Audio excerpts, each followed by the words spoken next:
Hey guys, it's Poem Wednesday, and this might be a few episodes, maybe 2, maybe 3, I don't know how long it's going to take, because we got our personal narrative projects back to creative writing, and I told you guys I'd read it to you, and mine's 12 pages, so this will be more than one episode, or else it would be a huge, long episode and you'd be tired of waiting. But at the end there will be a link, just so it'll take you right to the next part.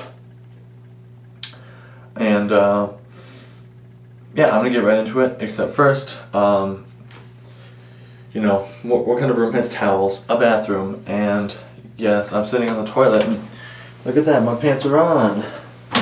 Just so you don't think I'm like really weird and going to the bathroom while I'm reading to you guys anyway. These are just hipster glasses that I'm wearing. Not because I'm a hipster. God,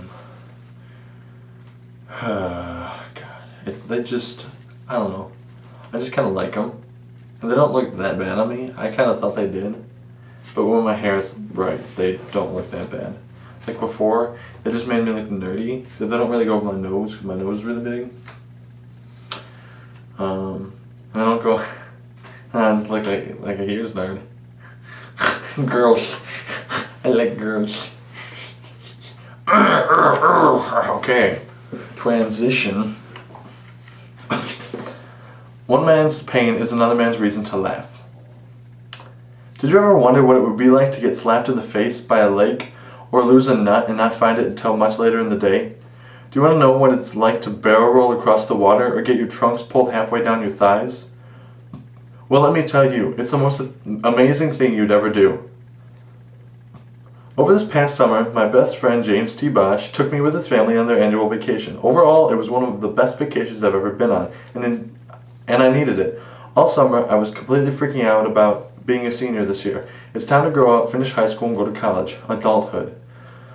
So to go way north to the town of Minocqua, Wisconsin, was just what the doctor ordered. I desperately needed to calm down. I needed to relax. And that's just what I did. We stayed in their usual cabin number 6, and each pair, meaning his parents, his aunt and uncle, and his cousin and her husband, each got their own room. He and I slept on the futons in the den, in which hung the head of a buck, whom we called Randall. On the third day or so, JT and I were just in the midst of finishing and recording the Randall song, a song completely devoted to the deer on the wall, when we heard an annoying sound in the background. We went outside to check it out and found his father Jim and his uncle Bob filling up flotation devices, one of which was an inner tube, with an air compressor. His father instructed us to find life vests that fit us, so we did. Throughout the trip, I was recording the big parts for my fans on YouTube and family back home. While vlogging our latest exports, I could not think of what our vests were called, so we joked and called them death vests. JT's was just red, but mine was mostly purple with a bit of yellow on some parts. It had sort of an 80s style look to it, and it didn't reach very far down my torso. His father found this amusing. Once the inner tube was full of air, excuse me, we rolled it down to the resort's dock and shoved it into the back of Uncle Bob's boat. They untied the boat from the dock. JT and I sat in the back, and his father pushed us away, then jumped on and sat in the front with Uncle Bob's dog, Cooper. We slowly pulled out of the no-wake zone and then sped up into the middle of the lake. The tube was thrown off the back and then tethered to a device that holds it to the boat, but allows it to move back and forth with ease. They asked us who wanted to go first, and in the blink of an eye, JT and I were pointing at one another, shouting him. JT, I've never been in a tube before. Go first and show me the moves, I explained. No, Johnny, it's super freaking easy. Just hold on and, oh yeah, don't let go. After a minute of arguing, his father was tired of it, which was understandable. We fought a lot during the trip. Neither of us is easy to deal with for an entire week.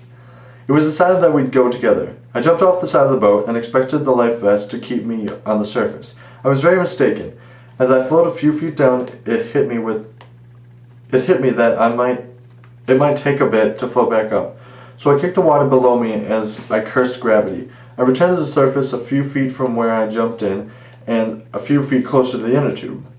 I made my way over and struggled to hop on. It's a difficult thing to do with nothing to push off of. This was my first time on or in a lake or on a tube, so I had no idea how to use it. JT had followed me into the water and was floating next to me. I tried a few different positions, confused on how to decipher the three voices shouting at me on how to use this thing. I finally figured out how to lay on my belly and face forward. JT had a much harder time getting on than I did, probably because I was weighing down the opposite side.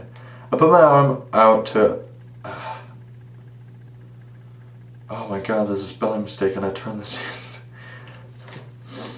I just did a glasses shift. He's on prescription at all. I put my arm out to help him up, and he stubbornly pushed it away. Uncle Bob started up the engine and pulled away slowly to stretch the line out all the way. When they were far enough away, we heard a scream. "Are you ready?" We gave the thumbs up. The boat sped up and we were pulled along with it. With a rush, it was being pulled at 10 to 20 miles per hour, with the wind flying through our hair and the water droplets flying into our faces. Our hearts pounding at every little turn, I screamed out of fear and excitement mixed into one giant explosion of adrenaline. Not only is it an amazing feeling, but it is glorious to see. The waves flowed outward as we ran into them, one after the other. The blue, the white, and the green reflections of the water all smashed into each other. We went pretty straight for a while to start me off, but there were a few turns where you had to hold on tight. After about 5 minutes, JT turned to me and said, "Hey Johnny." I turned my head to the left to look at him. He gave me a quick "see ya" and flew backward off the inner tube before I could blink. It completely took me off guard and scared the hell out of me. The excitement was gone, and my heart only pounded out of fear now. I felt as if something had pulled him off and into the water. After a second, I realized that he was being his usual jerky self and purposely let go to screw with me. Jim and Uncle Bob saw that he had slipped off, and slowly turned toward him. I stayed on and was dragged along as we pulled up to JT, floating in the water. I called him a jerk, and he just laughed. They put the mini ladder on over the side of the boat, and he climbed up. I stayed on the inner tube for another go at it, and as soon as JT was all the way up and in his seat in the back of the boat, it started pulling away. Once the line was all the way out, it sped up. JT's father yelled out, "Ready?" I raised my arm and threw my thumb straight up in the air. The boat shot forward and went at about 75% power. With less weight on the inner tube, it could go a lot faster. And it was much roomier. This time I was in the center view of the beautiful scene in between the boat and I. The water so unstable it cannot hold the reflection of the sky. Just in front of me, it folds back into itself after being separated by the boat, only to be ripped back apart under me. I discovered it would fly in the air if I pointed my toes straight.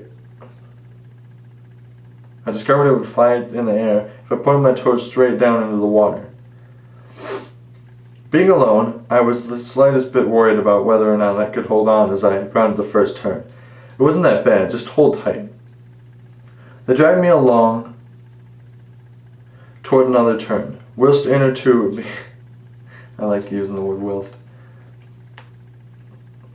Oh, this has been 10 minutes. I'll finish this paragraph. Well, it's been 9 minutes. Okay, so... Whilst inner tubing, you will feel one of the most amazing fears you've ever felt. That fear just before you go on a curve, you see the boat 20, 30 feet in front of you, you start to turn, quickly decreasing the radius, and because of Newton and his damn inertia, you keep on going the same direction as you just were. While the tether keeps you facing the boat, you reach one side of the boat's wake and jump maybe a foot, then slam and fly over the other. Still on a curve and going double your normal speed, you almost ride alongside the boat. This may happen depending on your speed. Okay, we are now on what, page 4, I think? Okay, that's it for now. Wow, we're at 10 minutes. And yep, Clink, Haley Clink. Who's that?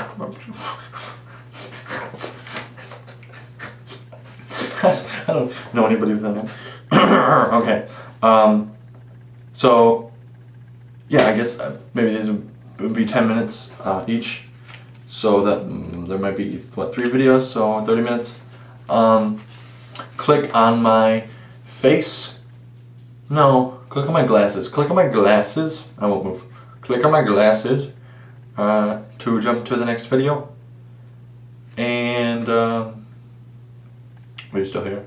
You know, I'm not gonna keep going anymore. You can just click on my glass. Oh, I moved. You can click on my glasses. Click on my glasses. Click on my glasses. Do it right now, please. Okay.